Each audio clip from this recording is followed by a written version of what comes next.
ongni, huquqiy madaniyatni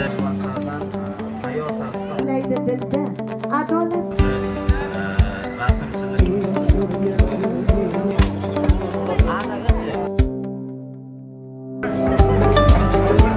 tadbirda Adliya boshqarmasi, davlat xizmatlari markazlari, huquqiy organlari ishtirok etmoqda. Shu bilan bir qatorda ichki ishlar organlari, sud ekspertiza markazlari, favqulodda vaziyatlar boshqarmasi vakillari, kambag'allikni qisqartirish va bandlik boshqarmasi vakillari ham o'zlarining ko'rgazmali chiqishlari bilan ishtirok etishdi. Tadbirga kelgan fuqarolarimiz bizani o'sha muassasamiz tomonidan olib borilayotgan ekspertiza yo'nalishlari bo'yicha o'zlariga kerakli bo'lgan savollarga kerakli bo'lgan javoblarni olishdi.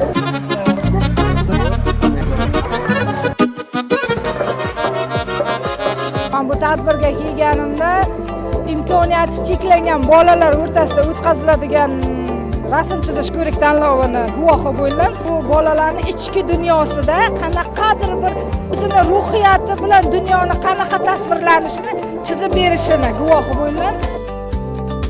Adliya sayli doirasida bo'sh ish o'rinlari bo'yicha mehnat yarmarkasi ham tashkil etilgan. Shu bo'sh ish o'rinlari bo'yicha mehnat yarmarkasida Navoiy shahrida joylashgan 50 dan ortiq korxona va tashkilotlar o'zlaridagi 750 ta bo'sh ish o'rinlari bilan ishtirok etmoqda. Ta'tilda bo'lganim uchun mana shu madaniyat bog'iga, saylga Nurota tumanidan kelgan edim.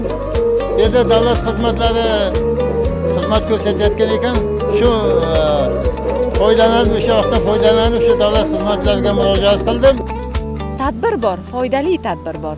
Bugungi tadbirimizni foydali tadbir deya olamiz, chunki aholi bu yerga kelganda albatta qaysidir masalasiga ijobiy yechim topdi, savoliga javob topdi.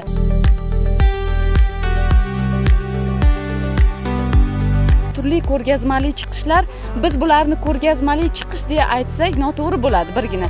Chunki bularning mohiyatida mana shu tizimda olib borilayotgan islohotlar zamiri yotadi.